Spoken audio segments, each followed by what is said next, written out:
Hello and welcome to day number 2 of Elizabeth Scala's virtual book tour for Nursing from Within. That is her book. And let me just give you a little introduction about her book. Nursing from Within is an innovative and uplifting guide for nurses at all levels of the profession.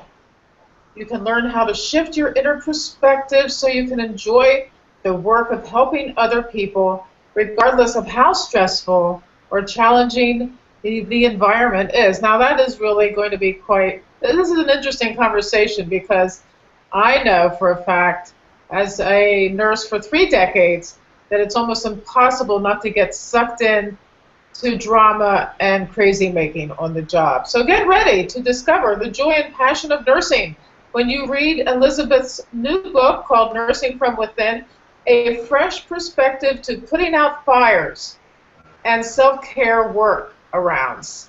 Okay, Elizabeth, let me put you back. Let me just blue box you for a minute and let us know what drove you to write this book, and something that you've been working on for a long time, very obviously. Here she is, Elizabeth Scala. Welcome. Thank you, Kate. Hello, everyone. Working on this for a long time, that's right. And Kate, as you mentioned, having a history as working in the nursing profession and understanding that it's hard to keep yourself out of the drama, I actually had a lot of personal experience with that, and lots of my stories in the book come from my own nursing career and my own sort of negative Nancy perspective that I used to have. So I know it is possible to change, and I know that it's hard, it's difficult, but it's sort of a conscious choice, something we have to strive and work at every day. So the book is by no means a quick fix. It's really not one of these instant gratification kinds of things. It's a process that's kind of ever evolving, and I find myself still going back to the tools in the book and using them every day. So yeah, that's sort of the inspiration behind it. Right. How did you? I know that. Explain some of the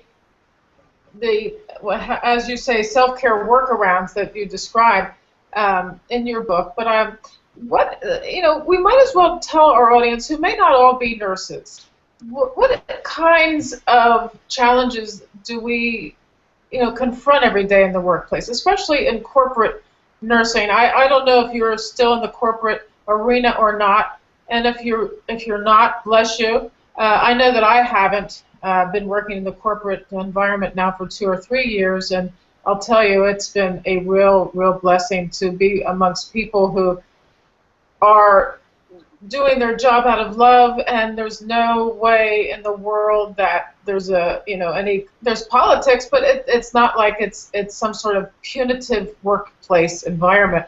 So I'm just going to let you go with that. I guess some of the workarounds are, and I still work part-time in a nurse job. Some of the problems are the distractions that we face, everyone faces, with sort of information coming at us all day long, and being able to kind of parse out what we really value, what is important to us, what's going to move us forward towards our goals and keep us grounded in the nurse within, the nurse that we want to be, versus sort of all of this external chatter that can become distracting, and we can sort of lose our focus as to how can we show up to be the best nurse we can be. Whether it's in a clinical role, whether it's in an academic role, whether it's a role like this, being nurse entrepreneurs and sort of doing our own thing. So it's really about staying grounded in our own values and our own truths and our own integrity, while all of those distractions and chaos. Nurses, the workaround piece, you mentioned the self-care workarounds.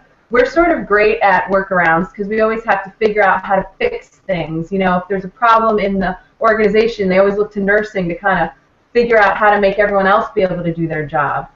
If there's a problem with getting medications from the pharmacy, we're going to work around it. So that's what I was referring to in terms of self-care workarounds. trying to find, you know, easy ways to do things in a quick fix that's not really going to work. So the book really speaking to, instead of looking for what's working for everybody else, to really figure out our own values, what's important to us, and how we can be the best nurse by being ourselves. It's really about being ourselves, our authentic selves. Right. Let me just, a concept that fascinated me was that when we do nursing from within, we are actually able to create, perhaps you could say, an inner sanctuary where we are able to not be disturbed by the so-called chatter and the so-called politics and the punitive environments that we find ourselves in. And to me, it seems that's really cool, because that's at the heart of everything. And you don't have to be a nurse. Like, being yourself from within, when the difficult people that we confront are really a mirror for what it is we have to work on within ourselves, wouldn't you say? So nursing from within and being able to create an environment, an inner sanctuary where we excel at all costs, and we have the energy because we do love ourselves. And what do you speak to that a little bit? Sure. And you hit the nail on the head, Kate. When I was in the book, in the beginning of the book, I speak to the fact that there are very real stressors in nursing. Stresses that we place upon ourselves, stresses in working with a team, in working with colleagues, interdisciplinary colleagues, even in working with patients. And then even a greater layer of stressors in the organizational layer, like you mentioned, with the politics, or, you know, the policies, the bureaucracy, kind of, you know, things beyond our control. Mm-hmm. So my point was that those stressors are very real, but if we choose to focus on them and we choose to ruminate about them and dwell on them, that's where we're going to kind of be experiencing our nursing practice, because that's what we're surrounding ourselves with. Yes. So I'm not downplaying those stresses. I'm not saying they're real. I mean, I have stress in my life as well, but it's just, how do we perceive that stress?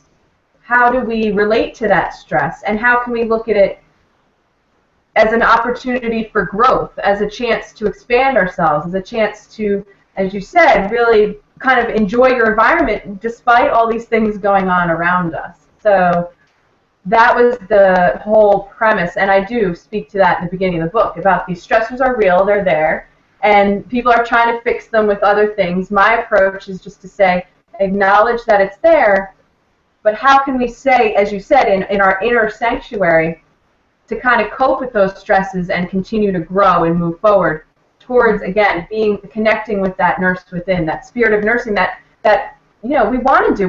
Most people want to work with human beings on a connected level. So with all that stress, it gets hard to do that. But just staying true to yourself and allowing that nurse within to shine. Right. You know, another interesting point is that nurses are notorious codependents. They are notoriously, they tend to get into a victim mode. I have all this work to do. For instance, I have so much work to do that I can't, can't get it done. And they think they have to do it all by themselves. So there's a perfectionistic kind of culture around the nursing psyche. But after thinking about it and reading your book and revisiting the nursing persona, as it were, I've come to the conclusion that all of this is rooted in the fact that nurses are notorious for not taking care of themselves. They're so used to taking care of everybody else and taking care of their patients, taking care of them. They go home and have to take care of their children and their husbands and the dogs and everybody else, that there is basically a lack of self-care. And if they could learn to take care of themselves first, and in whatever way speaks to them, I think that nursing, that cliched nursing persona would ease itself out. What do you think? I think you bring up two important points, which the first is that nurses are sort of doers. We always have to be active. You know, I think it's somewhat, it comes from even our education. I mean, you have a lot of tasks. You go through skills checklists. You have to get things done. You have to check off this box. And so we're kind of always in this activity, active mode, the doing mode. And I completely have had experience with that. I'm a recovering, type A personality. So we're always trying to be active. We're always trying to do. And there's a balance of doing and non-doing. And when I speak to people, when I give presentations or when I'm talking to my clients and I'm talking about how non-doing can actually be more productive than the doing, I mean, people's jaws drop and they start shaking and like, what? You're telling me not to do something? So I think that's an important point to bring to the table, to allow nurses, to allow kind of our population as a whole in this country to say that non-doing is actually productive. Yeah. It's productive to take a break. Right. That's cool. I know that I have done a lot of energy work in my work with patients, and say with families who are losing a child or a baby's about to die and so forth. So I would be doing a lot of energy work inwardly, and sending that energy outward. And I basically was not doing. I was being in that state. And then after it was all over, people would say, "Oh, thank you for everything that you did." But in reality, I didn't do anything. I mean, outwardly, I wasn't running around, doing anything. And so I think that it's so important to realize that being can be just as, if not more than, have more of an impact on our patients than running around in a state of panic trying to get all the machines to work, as an example. Absolutely. And the second thing I was going to point out, because you asked also about self-care, and again, I have a whole module on this. It kind of is another area where we're out of balance. We do a lot of giving, and however, we're kind of less able or less practiced, less skilled in the way of receiving. Mm-hmm. And it's interesting because as nurses we want to be giving, we want to be helping, caring for other people, and I tell people, why don't you let others practice that giving skill and you sort of be on the receiving end, because it's an energy exchange. And so if your colleague wants to help you out, instead of saying, "Oh yeah, I'm fine, I don't need help," maybe actually receiving the help, so that next time when you want to give help to someone, they'll receive it from you. So that's another reason I notice that we're kind of less skilled at taking care of ourselves, is because we don't really let others help us. We don't really allow ourselves to receive the assistance. It's so true. That is so true. But I don't know if you've ever worked on the night shift, but the night shift helps each other. And real team, helping each other, don't even have to ask for help, everybody's helping. But in the day shift, people are just ridiculous about not receiving help. I wonder what that's all about. And so many times, what if somebody would leave the night shift to go to the day shift? They were hoping to bring the night shift's kind of cooperative thing with them, and it just never works. So I just can't understand that at all. And then, of course, there's this warring thing between the night shift and the day shift. So, these attitudes kind of drive people probably like us crazy, and you have to let it go. I mean, you have to just appreciate the fact that people are going to be the way they are going to be. There's really no way to change anything. There's no way. But like I said, I don't work in that environment anymore, so I don't have to really deal with that. But are you in a corporate environment right now? Yes, it's at a hospital. I'm not in a clinical role, but being in a non-clinical role, I still enjoy the same challenges. Yes. And I have a lot of interactions with folks in clinical roles. So at least I tell my business coach, it keeps me up to date with what's going on, so I have content for my work. I want to just say one thing to your point, though, Kate, because you mentioned the words a few times, let it go. Yeah. And that's a really large part of the book, and probably one piece that's challenging. I've been preparing this week to go to South Dakota. I'm giving the keynote at the South Dakota State Nurse Association Convention, and a part of the talk is speaking to letting go, and we're going to do an exercise. But I know that's a challenging one. It's sort of, I wonder if people feel that letting go is sort of admitting failure or admitting mistake, but letting go is really making room, kind of opening up the space for more of what we can appreciate, more of what we can enjoy to come in. If we let go of the things that are heavy or, causing us to feel drained or tired. So I just wanted to make note of that piece about letting go. It's challenging, but it's so very important. People might think that letting go is a weakness. Mm-hmm. Mm-hmm. Yeah. So congratulations on doing the keynote speech. That's great, Elizabeth. Congratulations. Thank you. I am partly excited and partly nervous. So focusing on the excitement and the fact that I'll be able to see Mount Rushmore and some of the other great sites out there, and then really help a whole association of nurses. So I'm just focusing on that and sending positive energy to the weekend.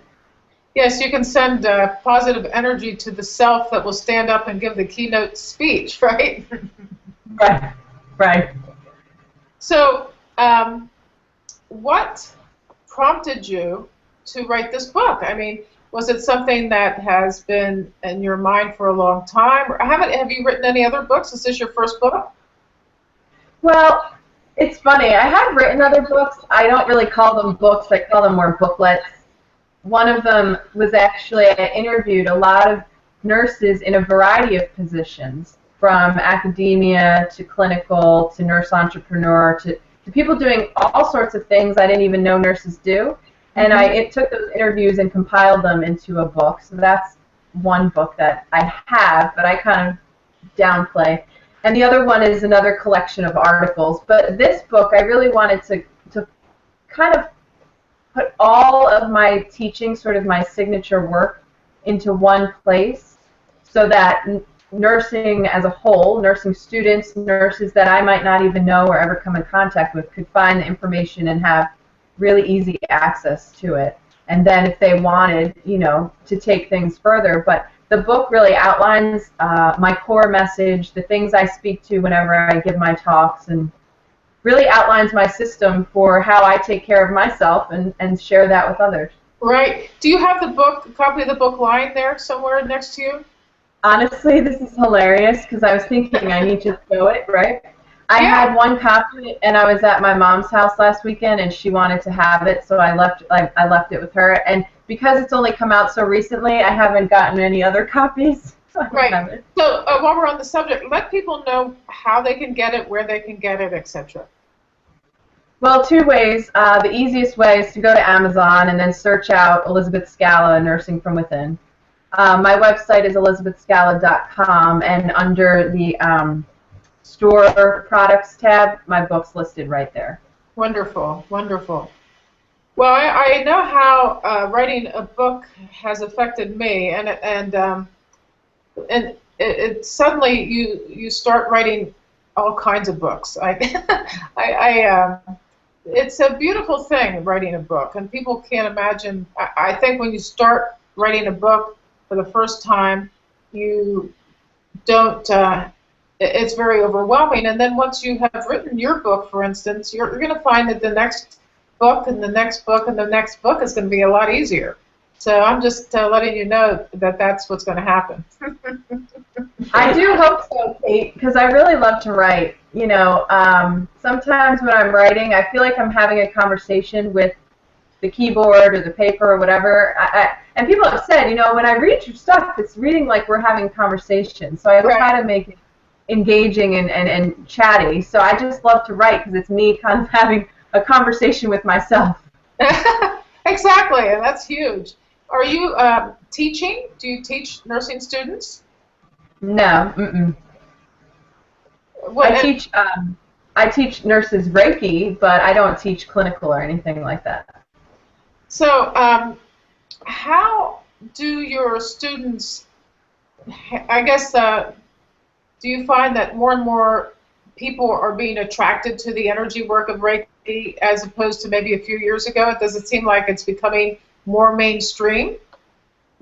I would think so because I feel like more people come up to me asking for information or want to hear about it, or they know someone that's tried it, or they've seen a patient even request it. I've heard of actually patients requesting in the hospital, which is great. And Yes. so I would say so. You know what I kind of equate it to is a long time ago, probably when I was little, yoga, I hear, was not accepted. Well, I've always been around where yoga's been accepted, so I don't have that framework, but I envision it to be kind of a similar thing. Yeah, it is. It is. When I was hanging out in the 1960s, we weren't talking about yoga at all, but in the 70s, we were, and but that wasn't mainstream at all. So I have a radio show. Let me just do this. I have a radio show, and I had a young woman on who who teaches yoga in the Los Angeles area. And you know, the whole thing is that it's totally mainstream, and you see, I've just decided to create an online newspaper, and all these yoga articles are being printed up every day about, you know, health, the health of it all, and everybody is doing yoga. So I'm very, very happy about that, and everybody's doing Reiki too. But I know that the first time I had Reiki done to me, I had a terrible toothache, and I had a group of women around me doing Reiki on my tooth. I just had a root canal, and the pain just vanished. I'll never forget that. It was so powerful, very powerful. Yeah. Yeah, I actually had the pleasure of being on a panel. There was this Mid-Atlantic Reiki conference last fall, and they had an education panel and a healthcare panel and a legal panel. So I was on the healthcare panel. And what we discussed was, you know, the more people can share stories where the results were positive, where there was no harm done, you know, as long as, even if you don't feel anything, there's no harm done, as long as you can tell the benefit and share how it served you, how it helped you, and others can then experience it for themselves. That's a great way to articulate Reiki to help other people understand it, and then to get it out more accepted into healthcare. So I just love hearing, you know, a story like that where it helped you and it was a good experience. And then I'll listen to people in my class, the nurses, after they learn, and they're sharing with each other. So it's really a positive thing to sort of complement all of the chaos we have going on. And what are the great stories that you have about how it has helped patients? Well, patients, I haven't actually given it to many patients, only if someone finds out about me and calls me, because we don't really have that yet in our hospital as any kind of protocol. But one nurse was really excited when she learned level 1. She came back and was telling us, so there's something called these Reiki principles, and one of the principles is about working with integrity and being diligent in the things you're passionate about. So she said she got called to a code, and in the code she's doing chest compressions, and she's saying to herself, I'll be diligent with my work. I'll be diligent with my work. And she was thinking about Reiki and kind of, you know, doing that with chest compressions. She said, it just made me feel so less stressed in a stressful situation. Right. Things like that. Well, we can do all kinds of energy work in those situations, codes and such. And the faster nurses learn how to do it, I think the better everybody will be. I was going to say that you were talking about our thoughts and our perspectives and how we think about life and how we think about any situation is really at the heart of how we thrive as nurses. But, you know, one of the problems is the relationships that nurses have with doctors, and that's one of the more troubling aspects of being a nurse that I have found to be true. I don't know. Doctors don't really treat nurses with great respect, and I wonder if that's mainly because they don't really like women very much. Because after all, nursing is a woman's profession. Over 90% of us are women.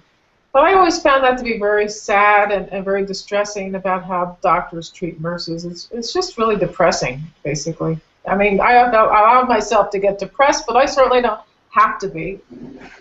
It's just very sad. It's true. You make a really great point at the end. How do we let it affect us? I think, like something you mentioned earlier, is we can't ever change another human being. We can talk till we're blue in the face. We can verbally teach them. We can stand and give lectures. We can talk about how we should be getting along. But unless, we can't, that's kind of beyond our control. I'm reading actually a really great book called The Influencer, and it's by the authors that wrote the Crucial Conversations book, and they say, you can stand up there and give a lecture and give a speech on all these great things, and most people will leave the room and say, that's nonsense. Or you can share from story. You've got to bring emotion into it, got to bring feeling into it, impact people with stuff they can relate to. Right. So on one hand, we can't really control the doctors or any people's actions. On the other, maybe we're sort of approaching it in a way that's not very effective. Just a thought. Right. I think that if we realize that doctors really are probably always going to be treating nurses that way, and that it's kind of a joke in a way, we need to. And once we actually come to that, maybe things will change. It's an inner game, totally. How we handle all of this, and nurses have to really take care of themselves. There's so much chronic exhaustion, and it's just hard to keep sane in those jobs. And I really hope that people read your book and can learn to do what they need to do in a positive way when they go into the workplace. So often 40, 50, 60 hours a week. It's really tough. Mm-hmm. The one thing also that you mentioned earlier was talking about finding what works for you. So I think the book in it of itself gives sort of an overarching framework with the 4 steps of presence, of letting go, of appreciation, and being yourself. However, I don't really say you have to let go in this certain way, or you have to focus on appreciation in this way. I give suggestions, I give reflective exercises, open-ended questions that people can journal around. So I think that for each person, they're going to have to find specifically what works for them. But again, using the book as sort of a tool, like a treasure map, kind of following steps, but then sort of on the way, you're having your own adventures. You're doing what works for you. So that's the same with self-care. Just because I like yoga and that's what helps me to feel healthy, my sister loves to run, and she's a marathon runner. I mean, I can't stand running. Right. However, we both have things that make us healthy. So using the book as sort of this overarching principles, but then bringing in exactly what you as an individual is going to make you feel healthy, help you to cope with those stresses, be able to live in that chaos, and stay present and grounded amidst all that distraction. Yeah, I agree. Perfect. Well said. Well said. Thank you. Well, This has been fun. Very comfortable, and I'm enjoying our conversation. Thank you. Me too. Well, I'm sure. Now, tell us about your virtual book tour. What's all on the agenda for that?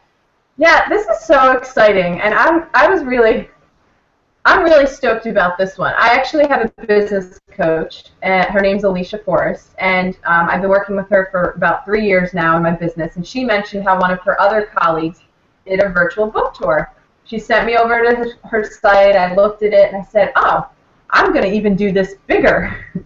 So each weekday in the month of October, I have a different nurse blogger reviewing the book, posting kind of their thoughts and reactions on the book, and just sharing with their audience, whoever they reach and talk to in their blog format, just so that the book can reach more nurses, maybe nurses I don't interact with. And it's an awesome way to get us nurse bloggers interacting with each other, because of course I'll share their post and they'll share this. So right. It's just a great way to kind of exponentially get to a greater audience. That's right. Also,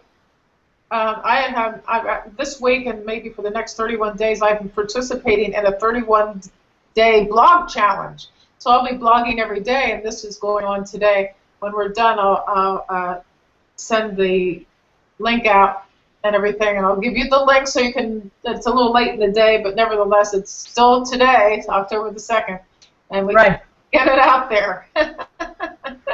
Have you ever done a blog challenge before? They're so cool. I actually did last September, 2013. Last September, if I look back in my archives, I was doing sort of a self-care, self-help challenge, and my part of it was I was going to blog every day, and then we were going to keep each other accountable on our goals for September. So I have done it. It's hard to blog daily, but it's fun when you see the outcome, and then actually people are really commenting and interacting, and it's just a great way to create a positive energy. It is. I love it. It really is. And also, it's great writing practice. Mm-hmm. Yeah. Sometimes, so most of my writing, as I shared, has come from stories, and I speak from examples or things that have happened. So sometimes, though, if I'm just not doing much of anything, I'm like, what's the topic going to be today? I don't have any story to share. I have to go back into my memory bank. I know. Well, one time I wrote 365 blog posts, and I did it. I didn't miss a day, and it was, and then I finally created a book out of it, and that was really cool. Yeah, I had some help. I had an editor help me with it. Mm-hmm. And the book is called Prayer Prescriptions, 14 Spiritual Remedies for Long-Lasting Health. So that was I'll really. have to get that. That's not in. It's on Kindle.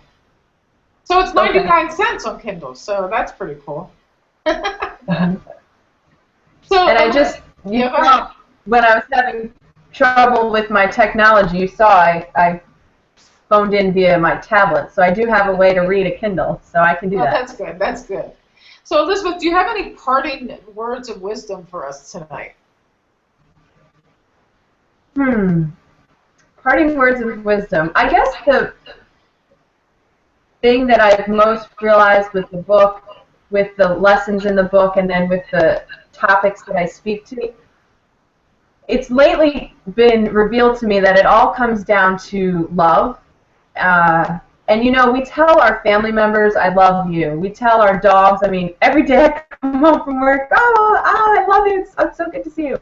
But how often do we really love ourselves? Because it kind of feels weird and cheesy to look in the mirror and say, I love you. It's very strange. But I feel like when we actually turn that love inward, then it's a little bit easier to allow for self-care. Then it's a little bit more comfortable putting ourselves at the top of our priority list. And then when we love ourselves, it ripples out to everyone we care for. And that really is the basis of the book, is turning love inward and really loving and respecting yourself so that you can be the best nurse, the best family member, just the best human being. So it's something that I've actually had to learn about myself. And as I said, all the lessons learned are in the book. So I know that everybody out there, you put your mind and your heart to it, you can do it too. That's right. Thank you so much. And have a wonderful virtual book tour, and good luck on your book. I think it has reached #1 on Amazon a little bit, hasn't it? A few times, and up and down, Yep. You know how it goes. Yeah. But love to you, and it's wonderful to meet you this way. Don't you love Google Hangouts? Now that we're doing this, I do. I've been on a couple that haven't been as enjoyable, but this is awesome, Kate. So thank you for suggesting it. Thank you for being part of the book tour. And yeah, this was really fun. Thank you. I appreciate it. So I'm just going to say good night, everybody. Namaste. Namaste. Yes.